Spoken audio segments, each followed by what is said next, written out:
Salut à tous, on se retrouve dans une nouvelle vidéo et aujourd'hui on continue de parler de l'Euro 2020 et notamment du groupe C et du groupe B. Donc comme d'habitude, on commence par le match de 15 heures qui opposait du coup l'Ukraine à la Macédoine du Nord, donc match dans le groupe C. Dans ce match, on a vu les Ukrainiens ouvrir le score à la 29e par l'intermédiaire d'Andrei Yarmolenko. Et le corner ukrainien, balle de but, le voilà. Puis ensuite doubler rapidement la mise par l'intermédiaire de Roman Yaremchuk. Super. Zinchenko, la déviation derrière, et le deuxième. Les Macédoniens ont tenté de revenir dans le match en réduisant le score par l'intermédiaire d'Alioski, sans succès. L'Ukraine s'impose 2-1. Ensuite, on va parler du match de 18h qui opposait la Belgique au Danemark, donc match qui se déroulait à Copenhague. Pour rappel, les Belges s'étaient imposés 3-0 en Russie lors du premier match et les Danois avaient perdu 1-0 contre la Finlande à domicile. On se rappelle notamment du malaise cardiaque de Eriksen.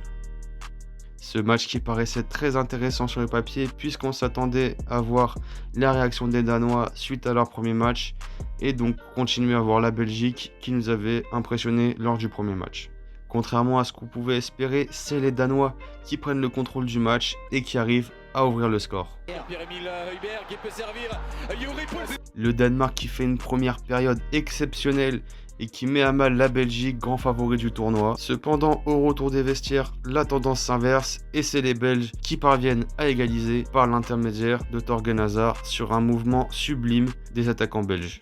Dans la surface maintenant, Lukaku sert De Bruyne pour le centre. À la 70e minute, la Belgique continue à attaquer et c'est le but de Kevin De Bruyne qui fait un match extraordinaire encore, qui est impliqué sur le premier but sur une action de grande classe. La passe décisive est vraiment exceptionnelle et qui va ensuite permettre à son équipe de marquer le deuxième but et de s'imposer 2-1 dans ce match. Avec Tillmans, Thorgan Hazard, Eden Hazard, écart sur De Bruyne. En jetant un coup d'œil au groupe B, on se rend compte qu'après la deuxième journée, la Belgique est donc déjà qualifiée pour les huitièmes de finale, comme l'Italie dans le groupe A. Ensuite, on retrouve la Russie à la deuxième place, à égalité de points avec la Finlande et le Danemark toujours quatrième. J'espère vraiment que le Danemark arrivera à se qualifier parce qu'avec le football qu'ils nous ont proposé contre la Belgique et bon contre la Finlande, on n'en a pas trop vu et ça peut se comprendre en vue de la situation. J'espère vraiment qu'ils vont rester dans la compétition parce que c'est une très belle équipe. La qualification sera difficile mais pas impossible, surtout quand on voit la nouvelle règle depuis 2016 des 4 meilleurs troisièmes qualifiés. On peut toujours espérer voir les Danois en huitième de finale et ils le mériteraient. Ensuite, le match de 21h qui se déroulait à Amsterdam, c'était les Pays-Bas contre l'Autriche. Donc sans surprise, les Pays-Bas ouvrent le score sur penalty par l'intermédiaire de Memphis Depay. Passe à lui, Depay qui s'élance et ça. Les Oranges maîtrisent le match et arrivent même à doubler la mise par l'intermédiaire du latéral droit Dumfries qui inscrit son deuxième but dans la compétition en 2 matchs et qui permet aux Pays-Bas de s'imposer 2-0. Le but à droite, oui, il est là.